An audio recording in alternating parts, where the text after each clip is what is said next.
All right, welcome to the Fantasy Six Pack Hour. We're going to be talking some quarterbacks and tight end strategy, whether or not you should be going for the elite, kind of waiting and see what happens. We'll be right back.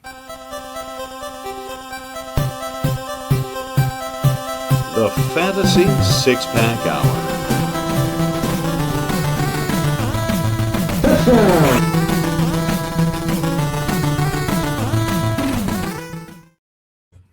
All right.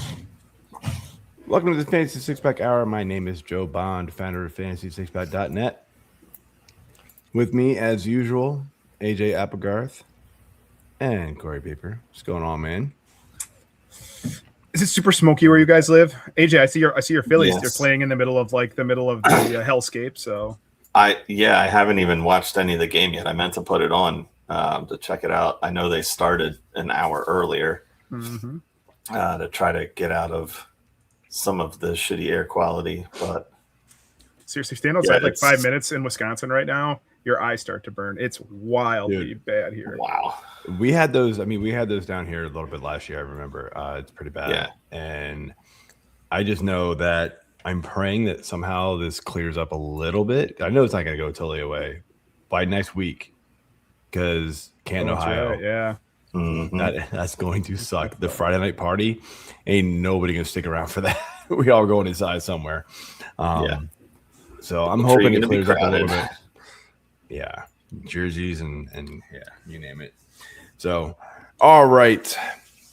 Like I said, we're going to be talking some quarterbacks and tight ends. If you've missed the previous two episodes, make sure you go back and check those out.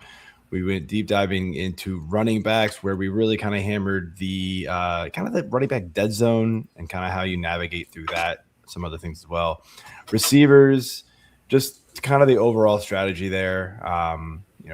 What we're looking for, in those mid rounds, to get those guys. We all know the studs are the studs for receivers. So quarterbacks, we're going to be quarterbacks and tight ends, kind of the same strategy, decision for both, I would say. Do you go for the elite of the elite, or do you wait, or do you go for the middle, right? It's kind of those, like, what do you do, right? It's, you only need one of these guys in most leagues. We're not talking super flex. So, yeah. AJ, you want to get rolling with this? Yeah, I do. All right. So first up here, segment one, the quarterback strategy is whether or not we are paying up or are we waiting. And yes, I may have adjusted these so they didn't sound so corny today. That's fine. I'm still reading them. I don't care. I know. That's why I did it. All right. So question one, Joe, we're heading your way with this one. If you're looking to pull the trigger on Josh Allen or Lamar Jackson in, call it, the third or fourth round, what are you actually giving up at running back or wide receiver if you're jumping ahead? And, is that advantage in points from a top tier quarterback really worth the drop off that you're taking at these flex spots? I typically say no. I don't think it's really worth it. So I'll answer that question first. I'm typically a wait on quarterback guy. I'm fine with back end of quarterback one range. I'll piggyback it with somebody kind of early and get a QB2 range if I need to try to go for some upside. If I went safety, or if I went upside with my quarterback pick, go get like a safe guy just to kind of cover my bases here. But I think the problem with me, right, is like, yes, the Josh Allens and the Lamars, when Lamar was right, last year was not good Lamar. The difference between them and every other good, decent quarterback that you want to start every week, it's negligible, right? I think Josh Allen on like his best weeks, right, when he scores multiple rushing touchdowns, right? Yes, he's going to outscore the next guy by like 15, 20 points, right? But those weeks are not very often. Most of the time, he may not even be the top quarterback that week. He may finish the QB1 by like maybe a point or two. Like, is that worth it? I don't think it is. Because what you pass up, right, is these running backs and these receivers in the 3rd and 4th round that have true running back 1 and receiver 1 upside. And even if they don't, they're safer, they're more consistent than the guys that you're going to end up having to draft later to fill your RB2 position, your wide receiver 2 and your wide receiver 3 positions, whatever it ends up being, right? So we've talked about this. We talked about this kind of, in the last show, right? What you're looking for in these 3rd, 4th, 5th, 6th rounds when it comes to receiver, right? If you're looking, these types of guys are still like very consistent, good players that you can rely on. I don't know if you guys can hear that. I can see it sounds like it wants to take off and fly. I don't know what's going on. What? Okay. It's just going wild. There it goes. I was wondering if that was me or you. Because you kind of sounded it sounded like AJ's old computer with the fan going. My fan was just going nuts. Oh, okay. Your screen's going to go any minute now. Don't tell me that. Yeah. So Joe mentioned some stuff about Josh Allen. Let's just throw it out there. He played in all 17 games last year. How many weeks Josh Allen finished as the top 5 quarterback? 6. I was gonna go like 4 or 5. Let's go 5. Joe's right. It is right on 5. Now 3 of them he finished as the QB1. He had a 38-point week 1. Right. He had a 28-point week 9 where he finished 3rd. He had a 44 week 11 where he finished 1st. A 37 week 14 where he finished 1st. And I missed a QB5 for 23 points in week 3. Yeah. But it's good, right? Like if you're drafting Josh Allen, it's for the reliability. He has finished 1st or 2nd at the quarterback position the last 6 years. The last 6 years, he's either been 1st or 2nd. So look, I'm like Joe. I'm very much a wait on quarterback guy. If Josh Allen is there outside of the top 30 picks, I will consider him. That almost never happens, especially if you're playing with non-analyst people. Josh Allen, I see Josh Allen go as far early as like the middle of the 2nd round, and that's fine. Everybody do yourself. Lamar, I want Lamar in the 4th round, but if I get one of them, and I rarely do, first off, you can't. As much as I like Trey McBride, if I get Trey McBride, Lamar could fall to the middle of the 5th round, and I won't take him. You can't take 2 of those type of players early in a draft. And then we've talked about it. Like Joe said, go back and listen to the running back dead zone discussion, the wide receiver dead zone. If you take a quarterback, you now rely on the running back red zone. That's not depth anymore. That's now RB2. Unless if you rolled it up running back early or whatever, and then you take Lamar or Josh Allen, then it becomes you're relying on the wide receivers in that range. And it's tough. It's a lot of projection. So that's when you have to take multiple shots on that type of running back or receiver. And that's just not typically what I want to do. I want more running back and receivers early, and I would rather wait on the quarterback. Yeah, this one's tough for me because of the variance in the leagues that I play. I'm kind of all over the place. Sometimes I'll pull the trigger, sometimes I don't. Like this year in Scott Fish, I took Lamar with my 2nd pick, I believe. Yeah. So I missed out on like an H-An, a Cook, a Barkley, a Walker for running backs, Drake London, Nico, Olave, Pickens.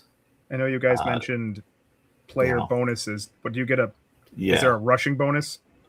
Yeah. For a quarterback, or is it the same as a running back? So it's all players. So it's 100 plus scrimmage yards. So rushing or receiving. Passing, so obviously that's hard for quarterbacks to get.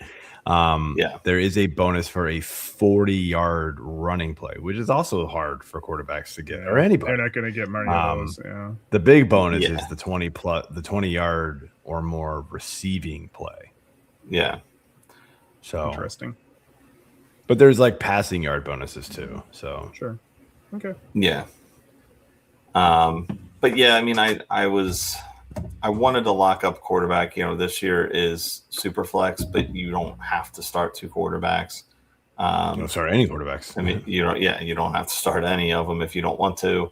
But I'm still just so ingrained with you need to have these positions and X amount of them that it was I couldn't just get out of that, especially not in the second round. So I took the plunge, and we'll see what happens. But yeah, I mean, definitely missed out on some talent there for that league at least. But it's Scott Fish is its own kind of Yeah, that's a different animal. We're kind of talking more standard leagues here at this point. So yeah. All right. So next up, let's talk about settings here. Yes. So Corey, we'll start with you on this one. How much does shifting from a 4-point to a 6-point passing touchdown scoring setting in your league change your draft plan? And then we follow it up with the 300-yard game bonuses. I don't start with the touchdowns though. I don't think it really changes a ton for me. It changes players' values more than the willing. The one that most affects it is the 4-point to 6-point, right? If you're going with 4 points passing touchdowns instead of 6 points, obviously it knocks someone like Joe Burrow, right? Where I love Joe Burrow, plays in one of the best offenses. He's a little injury prone, as likely as anyone to lead the league in passing touchdowns, but he doesn't offer any rushing upside. So you're probably bumping him certainly below Jayden Daniels if you have that. If you have Jalen Hurts, I would bump him below that in a 4-point per passing touchdown league. The individual players' values changes. That doesn't mean that I'm going to say, okay, because we're doing 4-point passing touchdowns, I'm bumping Jayden Daniels up into the second, third round. I'm not going to do that, but I will change the different valuations of certain players. So I would bump Lamar up. Josh Allen, of course, runs the ball a lot. Jayden Daniels, Kyler Murray, later in the draft, Malik Willis. I think all those players get a bump, but I'm not going to just say, okay, well, because it's only 4-point per passing touchdown, I'm not interested at all in Joe Burrow. I think sometimes people make too much of an issue out of certain bonuses and they try to force it, where Joe Burrow still throws 40 touchdowns. Like, he's still probably going to be a top 10 quarterback. It's just he's not going to get 2 points more. He does that. Yeah, exactly. So, yeah, I think sometimes that gets over, and people get overexcited with that. We'll talk a little bit about that in tight end premium. I think that happens too sometimes. But I don't play in any leagues that have a passing yardage bonus. I don't know how often. I'd have to go back and actually check how often does someone actually throw for 300 yards. And I feel like obviously certain quarterbacks do it every week, but is it reliable? Yeah. Probably. So, yeah, I mean, you said pretty much exactly what I was going to say. I don't really change my draft strategy when it comes to 4-point versus 6-point passing touchdowns. I just don't. All the quarterbacks get the same point extra, right, that they will get. Now, yes, Joe Burrow's, I don't know. Trevor, maybe Dak Prescott? Yeah, run anymore. like a Dak and those guys who are going to pass for more touchdowns. Those guys are going to get a slight boost up in the quarterback rankings, but it also just means that now I think the gap is even smaller, a little bit, right, between the Josh Allens and everybody else, right? So now it's even more likely that I'm going to wait, because now even the guys who don't run are going to be pretty valuable, and so that's probably the only thing that it would do for me. The running guys obviously get, they still have the 10-yard, per point rushing, and that's what's huge. The 300-yard bonuses, so it's interesting because Scott Fish, we mentioned, does have the 300-yard game bonuses and the 400-yard game bonuses, and I did add them in the projections. It's really not a lot. It's so you're gonna get, you'll get obviously plenty of them, but I don't know. It's very fluky bonuses like that. I dread bonuses at all because I just think it makes it so. It's super unpredictable. Again, how many times do you think Josh Allen threw for 300 yards last year? Not very many. 3. Nailed it. Lamar? I swear I'm not looking at this. How many what? Lamar? Over 300? Oh, God. How many games did Lamar Jackson throw over 300 yards last year? I mean, he was hurt, too, so. What'd you say, AJ? Yeah? None. Drake May, who I think is pretty, I don't know if he's universally quarterback 3, but pretty obviously most people I think have him quarterback 3. That's the last one. How many 300-yard passing games? 4. 8. 1. Yeah. One time. 380 yards week 16. So I just think it's such a fluky thing that I wouldn't even really worry about it. Obviously, starting quarterbacks, I could probably click on Joe Burrow. He probably had more, but like all of that extra yardage and the long plays and it's fun. I get it, but trying to predict that stuff is super challenging. I mean that's just so hard. Let's just put it this way. So I pulled up the cheat sheet for Scott Fish, and I pulled up the quarterback and the projections. There's actually a 400-yard passing game too, which is hilarious. You get an extra 10 points for that or whatever it is. Pretty much every quarterback is between 2.5, 2.8. That's kind of low. That's your Jackson Dart and your Jalen Hurts. Everybody else is between like 3.5 and like the highest is actually 4.7. That's Goff. 4.6 Burrow. That's as many times as they're projecting them to hit 300 plus yards. 3 or 4 times a year. Yeah. Who cares? Yep. Why are we doing this? And then the 400 is like 1 for everybody, which is hilarious. Here's a fun one. Jacoby Brissett in 12 games hit it 4 times last year, including a 400-yard game.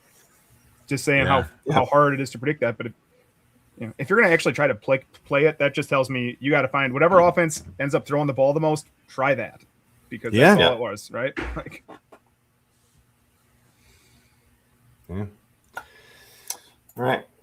Next up, why does the middle round range here, and again, we're talking for this about like round 6 through 9.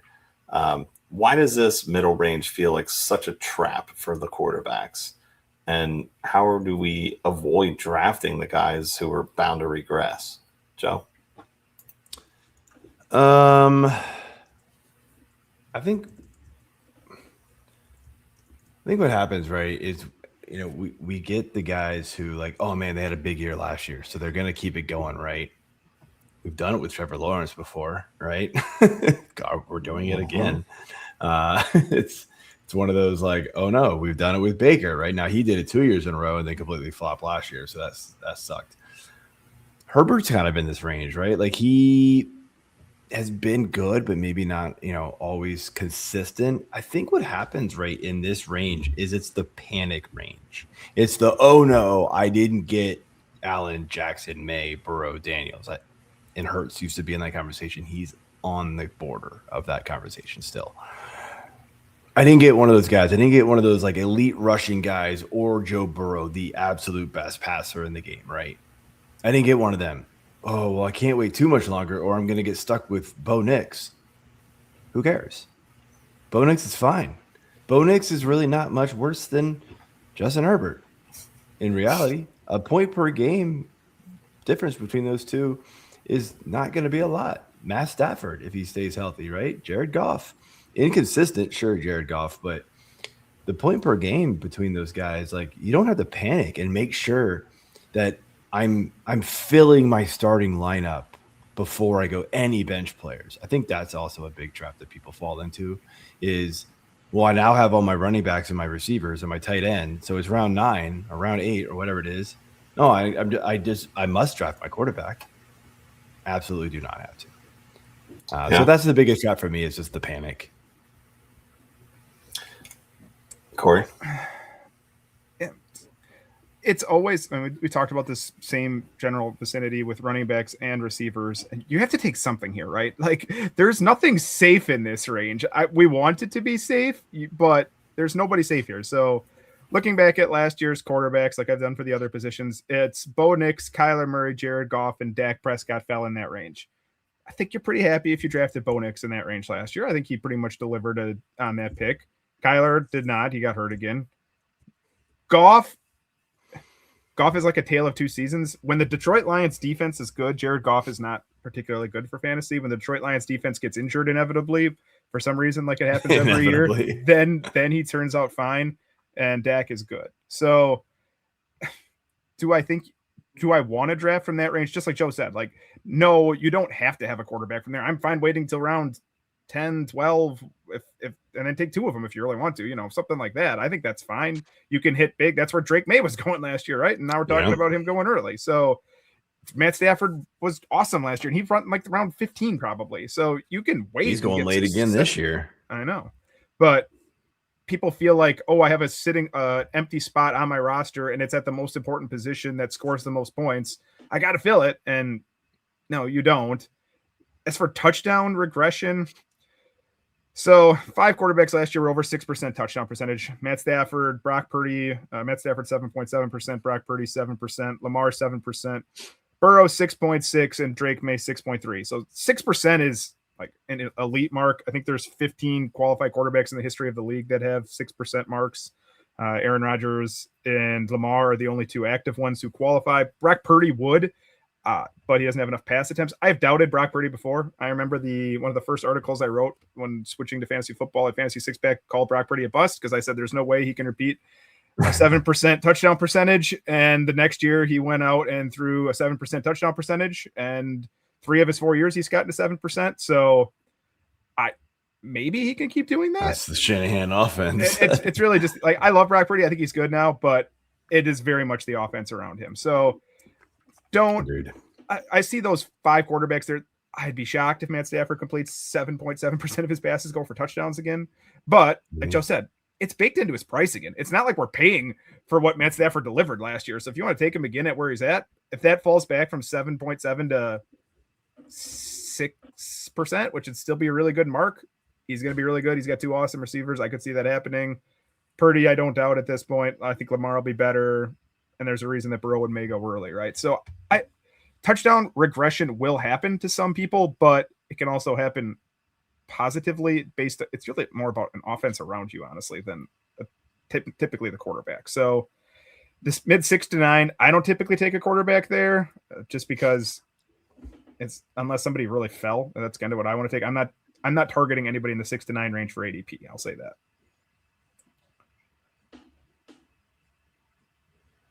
You are muted, sir. You keep doing that. So I do it because my dogs are being a pain in the ass. We can't hear them, by the way. No, I can't hear. Okay, well, good. Then I will mute myself, and then you won't have to yell at me about that. Okay, we'll leave it at the segment reading. Did I yell at you? I feel like I was pretty kind. Look, you're getting a big tone here. Okay. Whoa. Whoa. Calm it down there, Pixels. Oh my god. Anyway, yeah, I mean, I'm pretty much right in line with that too. And I do fall into that trap sometimes of like, oh, I got to get somebody. Sure.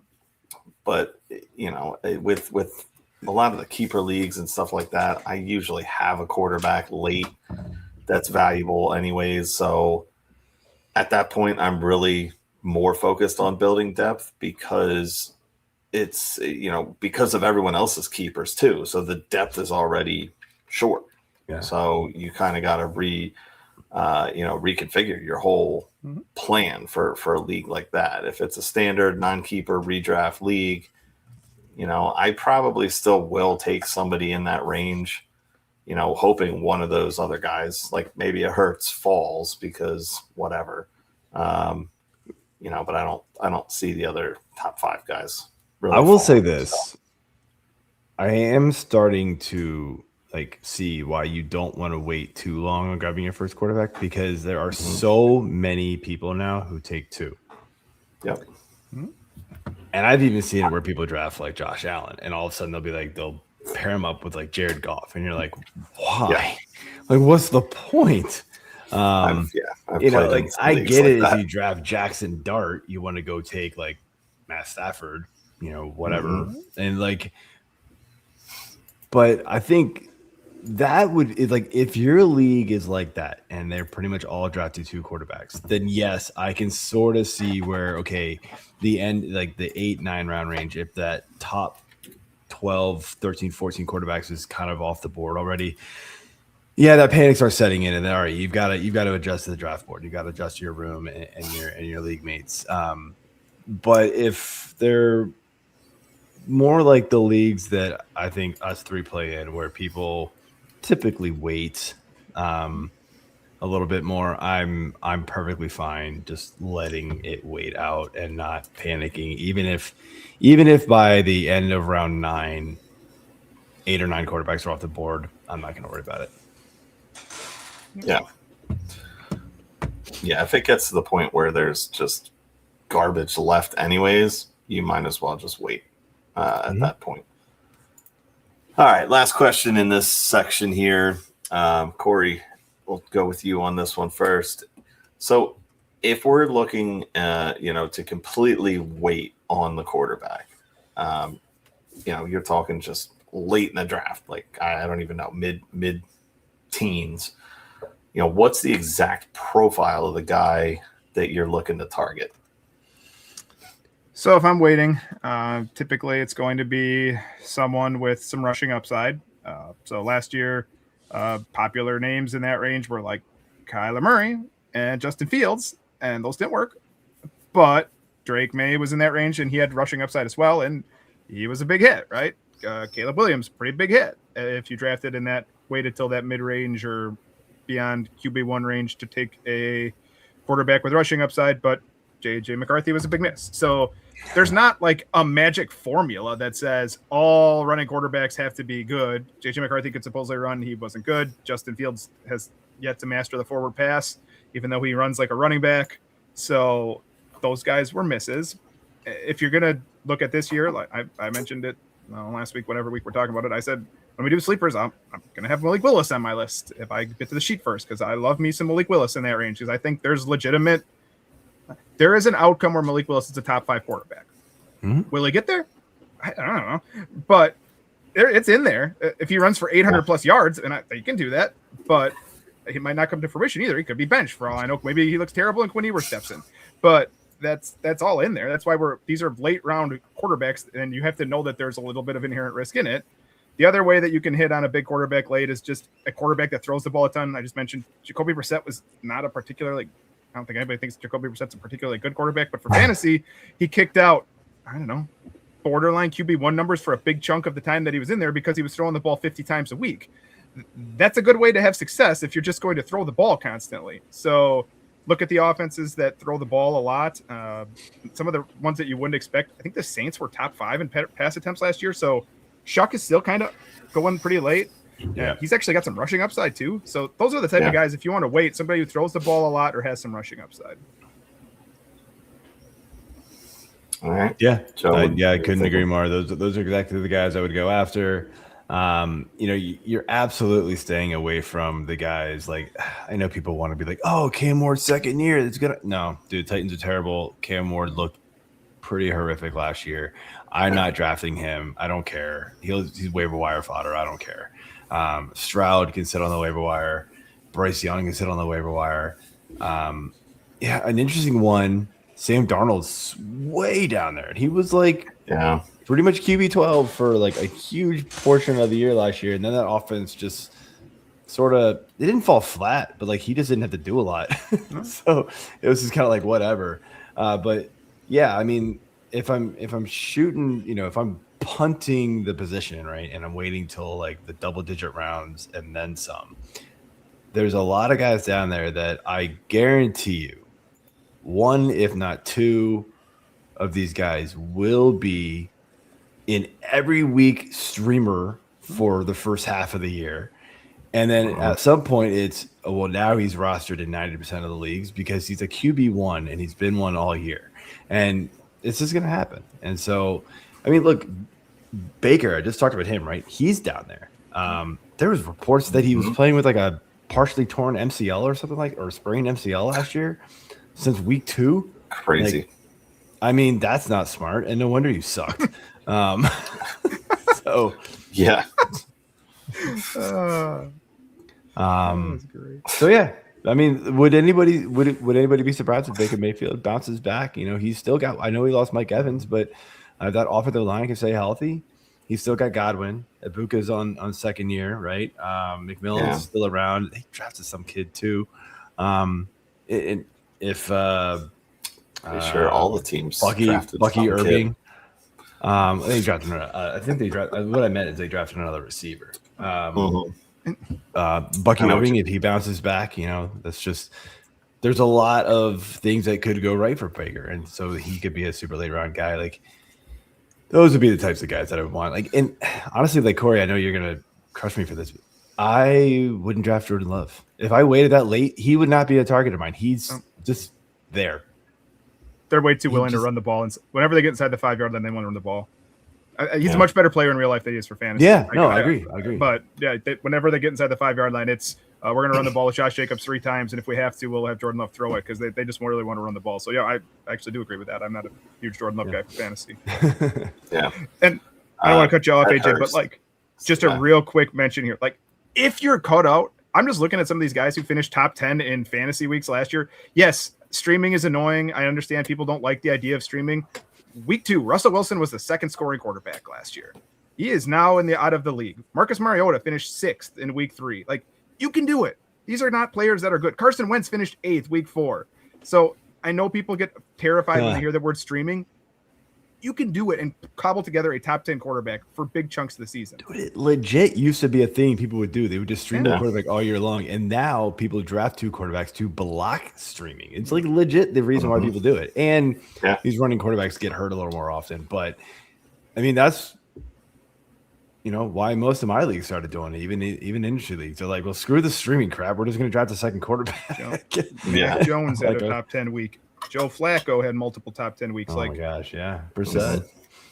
Yeah, I was just gonna say Brissett was Daniel Jones who came out of nowhere last year and was awesome for a good portion of the season.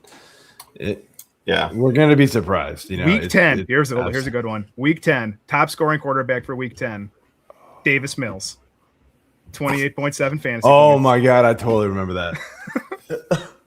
Oh man. Oh my god. All right. We should move on. Okay. All right, well, let's get into the FanDuel player props here. I want to do this. We got quarterbacks. I mean, do we want to do quarterbacks or we do 2 of them? Just do quarterbacks here and then do tight ends after the tight end section? Sure. Let's do that. Let's have some fun. All right. Okay. So I guess, are we sticking with the theme of going with our guys, or are we going to switch it up? We're going to switch it up because I'm hosting. Okay. Okay. All right. I mean, Joe, we all have very interesting ones, actually, I thought. But I know. We do, actually. But I'm gonna have some fun with it. So, oh, man. All right, Joe, you mentioned Sonny earlier in the show there, Mr. Trevor Lawrence. His over-under is 3,750.5 yards. Which way are you putting your money? Trying to look up his stats. So he threw for 4,000 last year, 4,000 in 2023, 4,000 in 2022.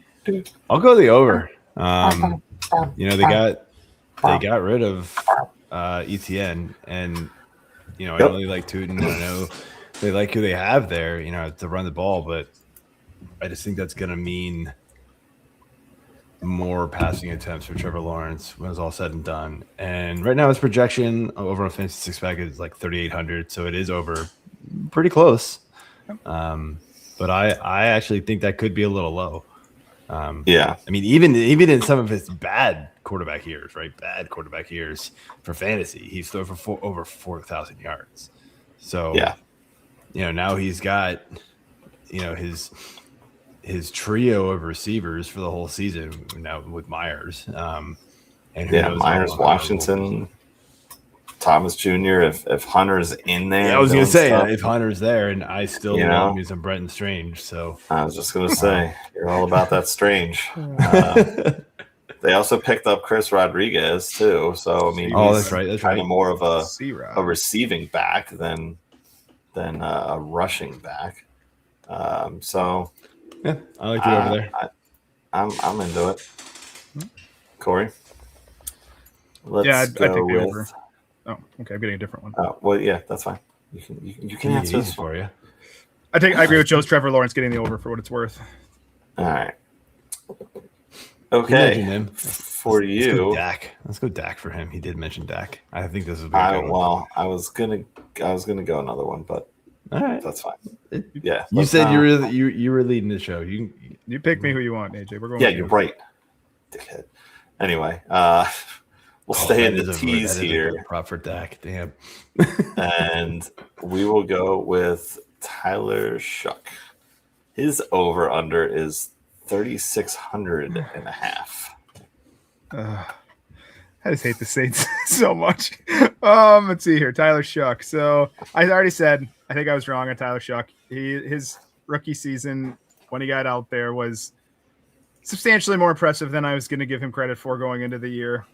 Now, that being said, he barely averaged, I think, right around 215 yards per game. I got to pull it up here. 216 yards per game last year.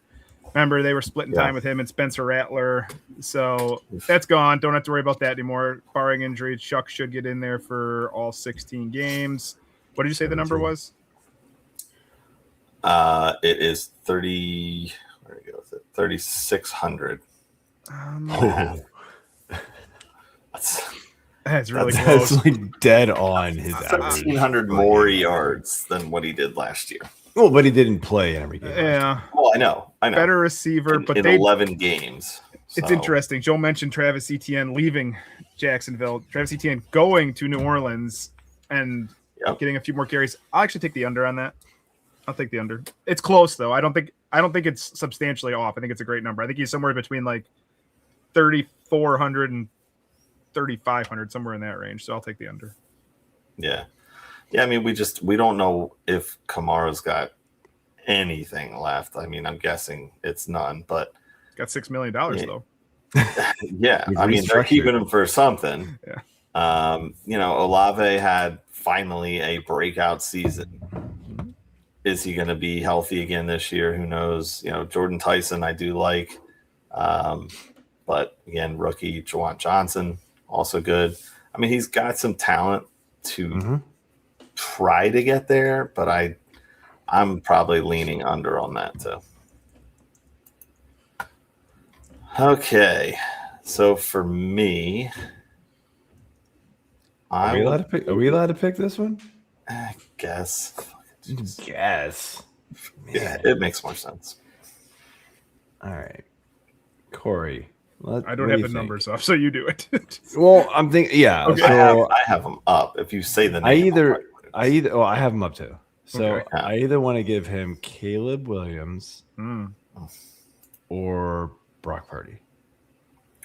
Oh, do Caleb Williams, I think. Let's do Caleb Williams here. Caleb Williams. I mean, there's 200 yards Williams. Separating the two in favor of Brock. Yeah, it should be. Caleb is 35.75 and a half. 35.75.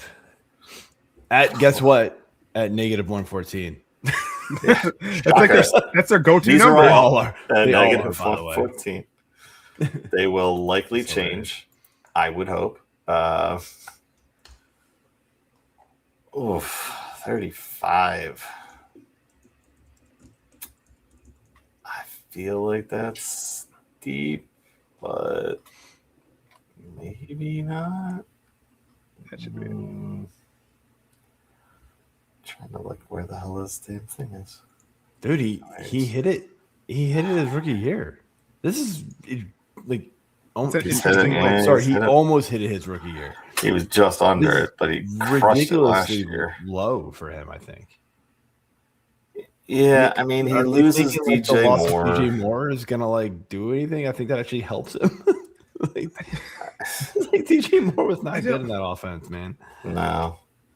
Yeah, I mean, I think it's like Swift and Nangai are going to be basically the Detroit twosome of Monty and Gibbs, light. Yeah. But they're both good. And I think that's going to keep teams honest. So it's going to open stuff up for him. I don't see him hitting his 3,900 that he had last year. Yeah. But I think I'll take the over on it. I think he can get closer to like 37 and a half. So I think he can get over that. But I want to say, like, the Caleb Williams profile is so shockingly weird. Like, among qualified passers, the only people who had a worse completion percentage, Shedeur Sanders, yikes. JJ McCarthy, yikes. Joe already mentioned Cam Ward and Justin Fields. 54% of his passes is so low to complete. 55.6, excuse me. Like, it is just a negative 3.5% on completion percentage over expected. He's just such a weird player.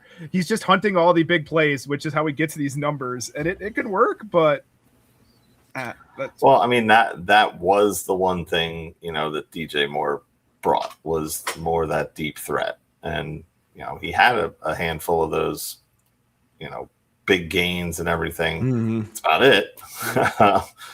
Pretty much everything he did, but I'm gonna stick with it. I think he can hit it. All right. Moving into our second segment here, and that is right up my alley of Captain Tight End Heavy here. This is our tight end strategy, the premium picks versus just punting the position in general.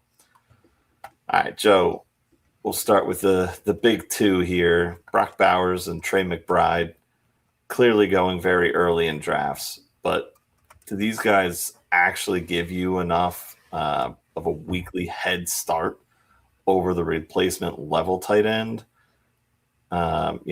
Making it justifiable to have them as opposed to like a high end receiver or running back. If McBride and Bowers are sitting there at the back end of the second round, then I'm seriously contemplating making that pick. I've seen a lot of times where they go, in some of these mocks I've been doing already, where they go like early second round. I think it's too rich. Like I get it, they're really, really good, but there's also some really good players that you can get if you just want to wait a couple more rounds. A lot of people like Loveland. There's Warren. There's going to be some other guys that are going to be just fine. I've always been okay, kind of. I get it. It's going to be a little more up and down with some of the other tight ends. They're not going to be quite as consistent as a Bowers or McBride. But I think the problem with me when you draft like a guy like Bowers or McBride, right, it's just exactly what happened last year with Bowers, right? Not only was he in a terrible offense, and when he was in there, he wasn't always great because the quarterback and just the play around him was not good. But then he got hurt, right? And when you pay that premium, and you've got to pay a early second, mid second, a lot of times in drafts to make sure you get him. It really destroys your draft because then the replacement level tight end is like just touchdown dependent, whoever from, some crappy team. You're probably picking up like the tight end 16 in your league, and it's not good. So that's where I struggle with it. To where if you took like tight end 8 and then you had to go pick up tight end 16, the points per game maybe not as drastic that you're losing, but you can make up that because you drafted more depth at receiver and running back. Yeah, Corey, you in on these guys or no? I'm in on Trey McBride. I like the talent of Brock Bowers, but the offense is more dysfunctional. It should be better with Fernando Mendoza, but it's just too risky. I don't like the value quite on Brock Bowers, but I like Trey McBride. So if you're going off of just pure points, Trey McBride and half PPR averaged 14.9 points per game last year. That's 2.3 points more than second, which was Tucker Kraft, who looked great until he got injured. And then George Kittle at 12, who is injured. Brock Bowers at 12, and Dallas Goedert. That rounds out the 5 guys that got over 10 points. So Joe's point is valid, essentially, which is if you were getting, if I could lock in and I knew I was going to get 15 points per game out of Trey McBride and a half PPR, that's a no-brainer. Like, if he does it again, it's a no-brainer that he's worth a second-round pick.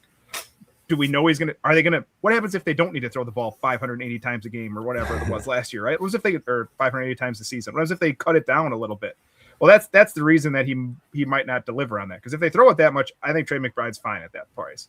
But I look at some of the costs on like Brock Bowers. I know he can be better than this. We saw it in his rookie season, but I don't want to pay a second round price on Brock Bowers when Tucker Kraft kind of showed it too. And yeah, he's coming off a torn ACL, and maybe this is being me a homer, but if he didn't tear his ACL, Tucker Kraft probably goes in the first 3 rounds. So if I can get him 4 rounds later than Brock Bowers, I'm probably not taking Brock Bowers there. George Kittle, the knee worries me, but Kyle Pitts at 9.8. Now, Kyle Pitts was a 15th round plus pick last year, something like that, and showed it off. That's why if you're going to get a tight end early, they have to deliver so much value. Like, they have to be delivered. If anybody who drafted Brock Bowers last year and he was just okay at tight end, probably didn't do all that well in their league. They need to be difference makers at the position. I think Trey McBride can do it, but he's really the only one that I think can do it. So no, I don't typically. I will take Trey McBride, but other than that, I typically take high-end running backs and receivers in that range. Who's man? All I can do is think back to like the years where we were drafting Kelsey in like the first round, back end of the first round, super early second round, and it felt like every time we did that, he flopped. He wasn't like horrible, but he finished nowhere near like yes. And you talked about it, right? And the reason why people were doing that is because he finished so many more points above tight end 2. And that was the big talk. Like, oh, well, he's so much better. He's so much an advantage at the position. He's worth it, right? In the first round. He gives you such a positional advantage. But if he doesn't hit that, you've lost everything because the other players that you're passing on at that point have a much higher chance of still hitting their value. In there because they're receivers and running backs, and we know volume is going to go their way all the time. Yeah. He was going like 1-1 in Fishbowl. Well, yeah, the tight end premium because of the premium, but still, yeah, it was like that was around the time where in all of my leagues, everyone was jumping on him. I remember there was some other wonky rules with the tight ends that year too. Like it boosted them like crazy, but yeah. I remember like 2015 though, that range of league. I was just starting to get really into fantasy football, and I remember I played in a league one time. It was just traditional PPR league, and a guy on the turn in the first round double tapped Gronk and Jimmy Graham. Oh wow. I'll never forget that. Yeah. I don't remember how he did or any of that. I just remember that was like his strategy. He took Rob Gronkowski and Jimmy Graham back to back, 12 and 13, and maybe they delivered on it. I don't remember enough about that. I just remember thinking like, is that the strategy I should be employing? And I didn't do it yet. So I did not think of that. Maybe I should. All right. Yeah, that's definitely a bold strategy. Yep. All right. Next up here. So how much do the settings that we're looking at, like a 1.5 or 2 PPR, tight end premium, how does that completely shift the draft board? And at what point does the middle of the road tight end, carry the same value as the premier wide receiver? Corey? So it does, right? It shifts the draft board. Tight ends become more valuable. Again, much more likely, tight end premium. If you get 2 points for PPR, you want to take Trey McBride in the first round, go for it. Like, that's fine. But again, he has to hit it to justify that cost. That's really what it comes down to. Everybody bumps up. Right? You want to move everybody up a little bit, go for it. But I'm not going to suddenly take, Jake Ferguson 4 rounds earlier because his catches are worth 2 points when I'm passing up a valuable wide receiver who I know what he's going to offer me. Like, I think that's what happens in tight end premium leagues is too often the very top end tight ends are still going to be the very top end tight ends, right? Like Trey McBride's going to be awesome, whether it's 1 point or 2 points. Yes, he becomes more awesome, but the top 7 are really, it's kind of a top 7 tier, or it's really a couple tiers, but of players that I really like at tight end.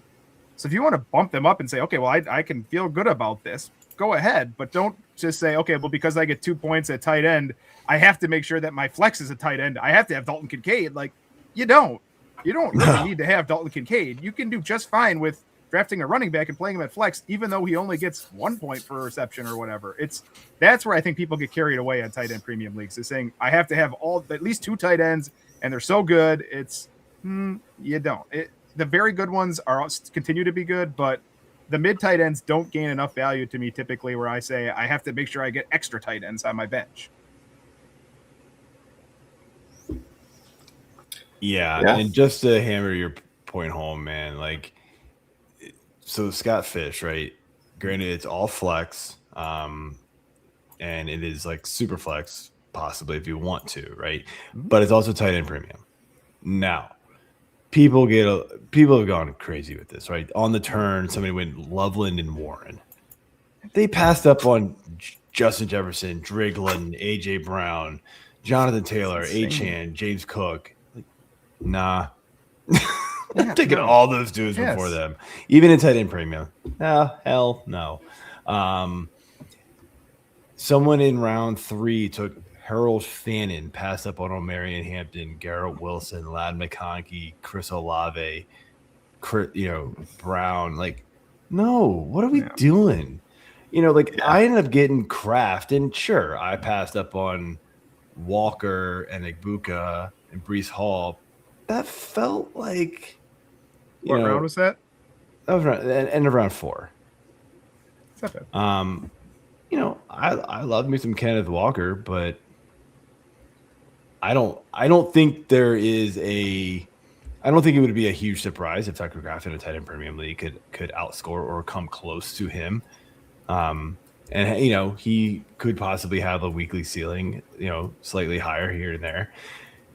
But I mean, like, the middle rounds, it got totally wild. And like, it's just sort of like, I get it. People don't really love the players on the board. Like, nobody really wanted to take, I don't know, just pick Khalil Shakir, right? So somebody took like Mark Andrews in front of him, Hunter Henry in front of him. And it's like, I don't know, like, do we really like Andrews and Henry too? Like, I don't.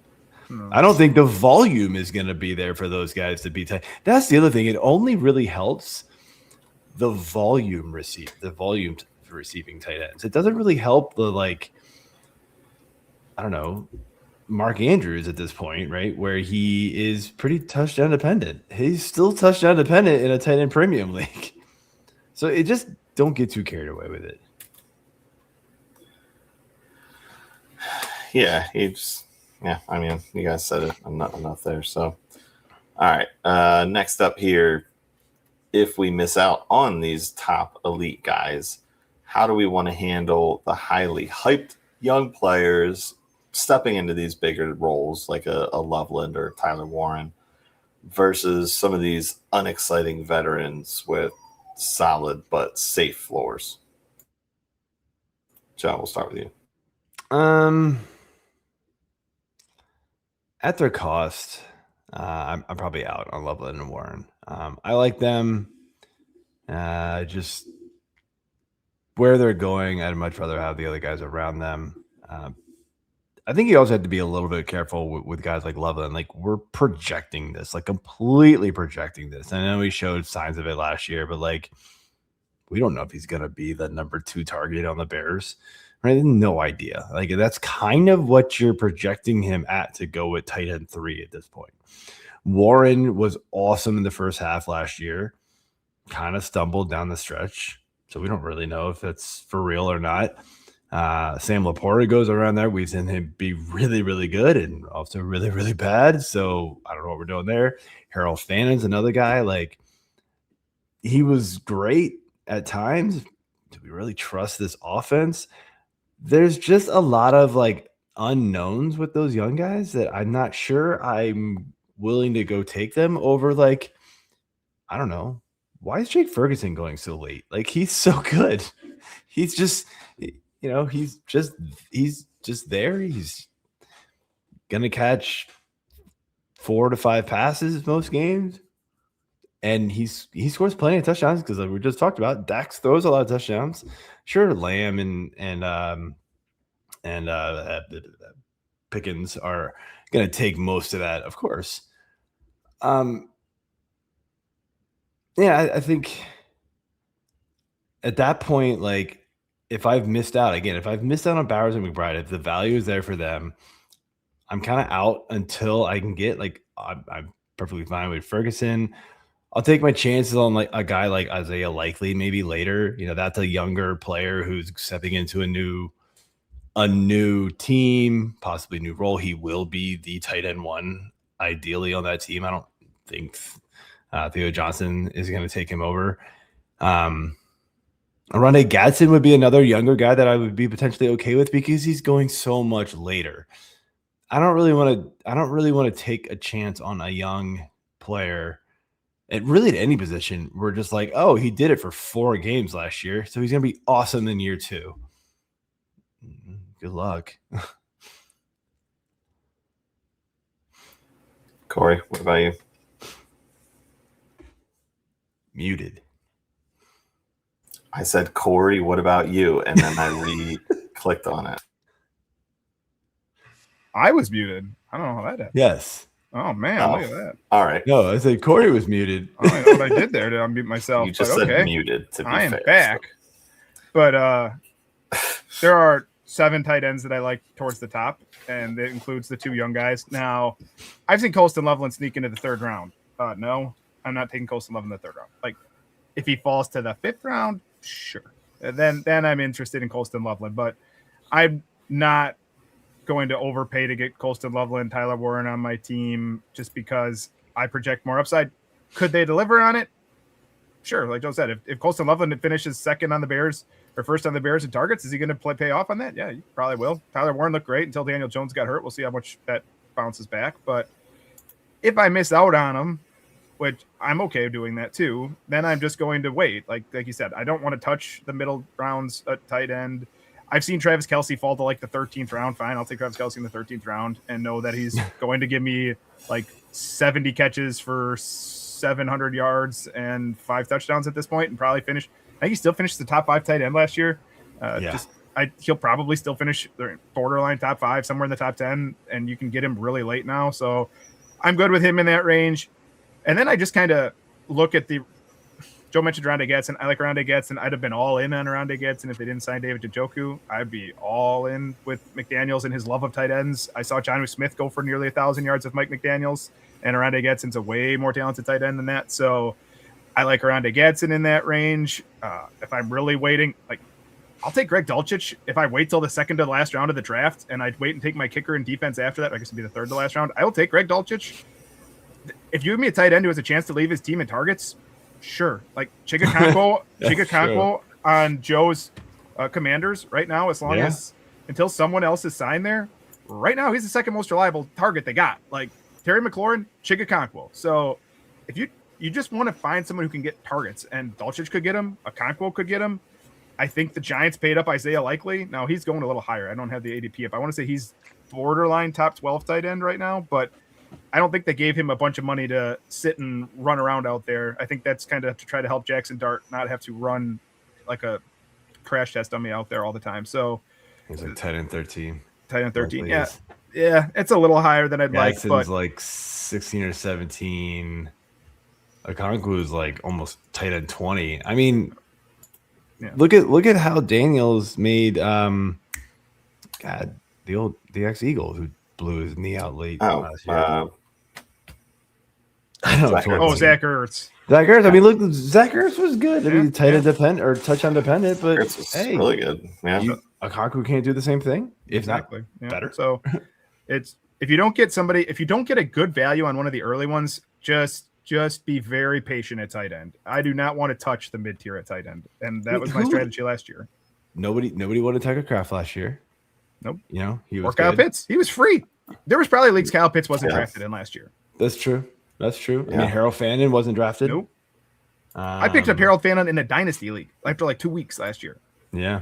Because I was like, oh, I trust this guy. And for what it's worth, Harold Fannin is the one where I cut it off. I do not want Harold Fannin at his cost because Deshaun Watson, Shedeur Sanders, Dylan Gabriel are throwing him the ball. Yeah, no. Tight end 5 right now by ADP. Pass. I don't want that. That's the one I'll pass on at the top. I will say the only good thing about him last year was like he basically was their only receiving threat. Yeah, they brought in 2 rookies. Granted, they're rookies, but like that's not going to help things. No, that's the one I'll pass on early. So, okay. All right. Next up, how do we tell the difference between these late round tight ends who just run a lot of empty routes versus guys who actually have a shot to produce? And, you know, what are the metrics that we want to be looking at to decipher this? Corey, start with you on that. So there's we talked about some of these last week. So targets per outrun is really good for that, right? Like that's just telling you when you're out there running a route, how many times you're getting the ball. So Joe just mentioned there were 4 of them tied at 0.24 last year. Harold Fannin was one of them, but he was basically out there doing everything for the Browns. Trey McBride, of course. Dalton Kincaid is a little surprising to see on that list, and George Kittle. But then if you drop down, like Greg Dulcich is 6th, 0.22. That's really good. I just talking about. I kind of like Greg Dulcich for his value. If you really want to punt the position, if you're going to give me a guy that's getting that many balls thrown to him when he's out there, sure, right? Like, so targets per outrun, and then EPA per outrun is like expected points adding. Basically, when you get the ball thrown to you, how efficient are you being with the touches you get? And that's, again, Greg Dulcich scores really high at that. So that's the type of player. That's why I'm targeting him. If I'm targeting makes it sound like I'm want Greg Dulcich, but if it's late and I have to take a late tight end, that's my go-to Dulcich for those reasons. That's my go-to for those reasons. I know I just seem to like every Dolphin for some reason. It's a bad thing to team to get like tied to too. That was like me and the White Sox in fantasy this year. Like I kept like in Earth at the end. I was like, I mean, I'll take my shot on all these White Sox players who at least are going to start. They ended up not being that bad. So I was like, okay. You never know. Yeah. All right. Joe, any I mean, for me, I think, you know, Corey's right. You look at that kind of stuff. I think something else you got to look at too is like not average depth per target, but just like how many yards are they running per route, like that kind of thing. So sometimes tight ends might run a route, but it's really like a blocking route to get somebody else open, you know, to, hey, I'm coming out here doing a little hook route, right? And really it's just, you know, somebody's swinging this way and I'm just going to turn and block. That's a route, but it's not really a route. Like they were not going to get the ball ever. You've also got to look at, you know, targets, you know, per route run, right, too. So there's a lot of guys who they run routes, but they're never targeted too. So that's just another thing you've got to look at. There's a lot of guys, you know, you hear all the time like, oh, this guy ran a route on 80% of his, you know, snaps. Yeah, but he got thrown the ball twice. Who cares? Like that doesn't mean anything. It means he's not getting targeted at all. And so he's not worth it. So, you know, that's something you got. I would rather have a guy that runs a route on 60% of his snaps and gets thrown the ball 6 times, right? That's you need volume going your way. Yeah. All right. Let's jump back into our FanDuel player props here for the tight end position. This one is fun because they're just mixed in with all of the receivers as well. All right, let's go with. That's a dumb one. We mentioned Kyle Pitts. Corey, Kyle That's Pitts. got to be Corey's. Yeah, that's my guy. Yeah, you got to give Corey. That's my guy. Over, That's a good one. Over under 725.5 is the number. 725.5. So again, I think Kyle Pitts is probably second on the team in targets in Atlanta, unless maybe Bijan. But it's him or Drake London, right? This really should be just a 3-man offense. And last year he blew 725 away, 928. Now that was partially because Drake London missed some games, but I do think their offense is going to look better this year. I say what you want about Tua Tagovailoa, but I think he can get the ball out in a hurry, which Michael Penix was terrible at. And so even if he doesn't attack downfield, I think it's going to be a lot of like Drake London, for example. I think the ADOT will go way down, but I think he'll get a ton of targets thrown to him. And I think we'll see the ball kind of funnel just to these three guys. So I'm willing to take Kyle Pitts at that point. I think Kyle Pitts goes over 1,000 yards again this season. So I'm pretty into Kyle Pitts again, though. Ooh. Yep. Okay. All right, that's a bold strategy. Bold take. Barely over, but I am definitely not as optimistic about Pitts as Corey. I'll eat that one. I know that. That's okay. I was in on him last year too, and that worked out. That is 1,000 yards. He would be one of just 2 tight ends projected. Done it before. Rookie season, he got 1,000 yards. He's done it before. He can do it. There was a Drake London his rookie year. That's true. Or Bijan was it? Or no, Bijan wasn't there. I don't think so. No, Bijan wasn't there. So that's that. I think that matters. Yeah. All right, who you give me? I will give you. I kind of mentioned him a little bit here too. He's one of these higher up picks, and that is Tyler Warren. His over-unders right about the same thing, 750.5. I'll go the over there. I think the loss of Pittman definitely opens up more for Warren as well. Pittman was a short yardage receiver. Now Warren's kind of that guy for them. We know Pierce plays deeper. Downs is a little bit of a more shorter route guy as well. But now there's at least just one less. It's gonna depend a lot on Daniel Jones as well. I think as we get closer to the season, I have to make sure that he's gonna play, right? I think that is gonna matter. So as of right now, if Daniel Jones is in, I'm going the over. All right, Corey, you want over on that? Yeah, I'd also take the over on 725. It was 750. Yeah, I'd still take the over. I think you can go over 800 yards. All Joe, right. is there a prop for AJ? Is there a prop for Colston Loveland? There is. I think that's what AJ should do since he's on the Bears here. Yeah, right. And I'm like, I get these Bears guys. I mean, that's right there too. 775. We're just going right up in order here. Just over up by 25. 775. There you go, Loveland. Still a lot of mouths to feed in that offense. Honestly, there really are. Yeah. Burden, Adunze, Swift, Manangai, Loveland. AJ's is the toughest of all of them. He either blows that by or he comes up short. Like he could blow by 775. Oh, I agree. He could also hit 600 and be done. Like, I mean, I feel like I have to take the over since I did with Caleb. So, I mean, I feel like their success is going to be tied together, even though he's not the number one target guy there.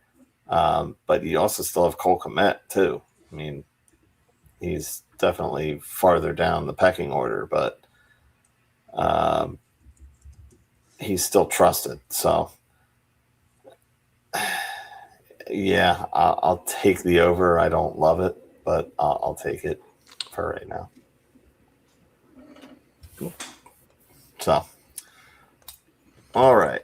Last segment here is the live draft room test and final takes. Test so just a couple of questions here. Joe, what is your exact mental checklist that you run through when you're on the clock and the final quarterback or tight end in a major tier is staring you in the face? First thing I'm doing is looking at the teams around me before it comes back to me. Seeing if they have their quarterback already, seeing if they have their tight end already, whichever position it is that I'm looking at, and going, do I think they have a realistic chance of coming back? That's also assuming I'm interested in this player. But let's just go with that. To say whether or not I'm interested in this player, I'm looking at, value over replacement, right? And so if I miss on this guy, the next grouping of players, is it drastic? Is it a huge drastic drop? If it's not, I'm cool to pass and take the positional player, or if it's tight end, I know they're considered a positional player, but if it's a tight end, I'd rather, I can go receiver, running back. That's what I mean by positional player. Yeah. And just keep gathering depth there.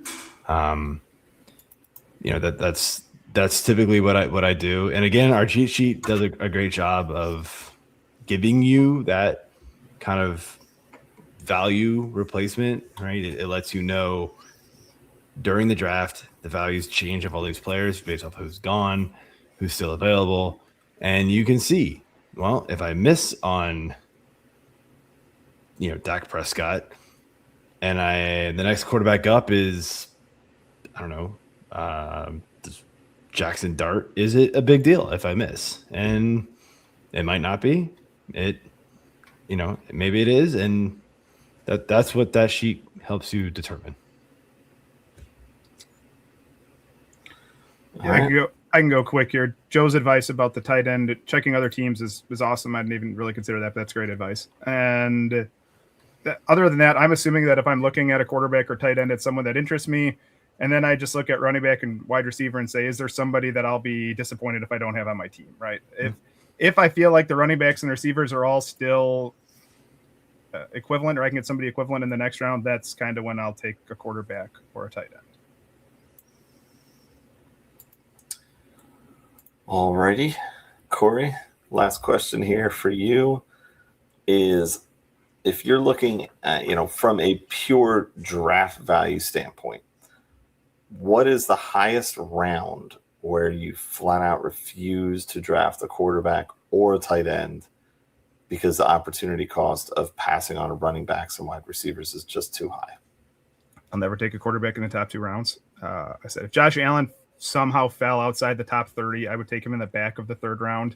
He just never ends up there. So I don't typically get a quarterback until round 4 at the earliest. Sometimes Lamar will fall to 4, but that's pretty rare too. And tight end, I will take Trey McBride round 2. That's really the one I'll take there. Typically it's outside of the top 20 picks, but I could make a case to take him earlier than that, but it's typically outside of the top 20 picks. If I have an early 1st round pick, I'll take Trey McBride in the back of the 2nd round. Yeah. Joe, how about you? I'm like that sign from the neighbor during Christmas. Ditto. Okay. That's literally, that's exactly my answer. Easy. Nice. We like easy. All right. Well, that wraps it up for tonight's show. Thanks for tuning in, and be sure to check out all of our great football content churning out on the fantasy6pack.net website. Joe, anything else to add? If you haven't seen it yet, and it just dropped tonight before the show, our auction value tool is live on the site. It's not an official draft tool. That is pending a couple of tweaks where you can enter in values as players are getting drafted, and it updates things as you go. But my headphones just died, so I'm switching.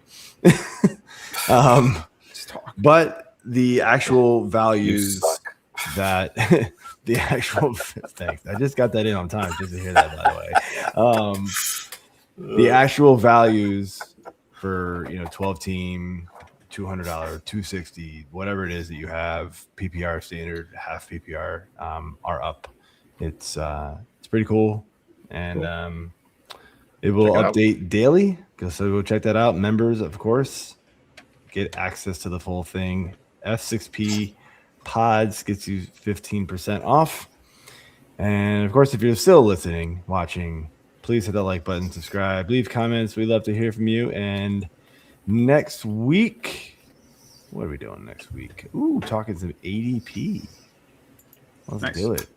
Getting off the positional stuff and diving into some ADP talk. So that is it for the show. See y'all next week. Peace.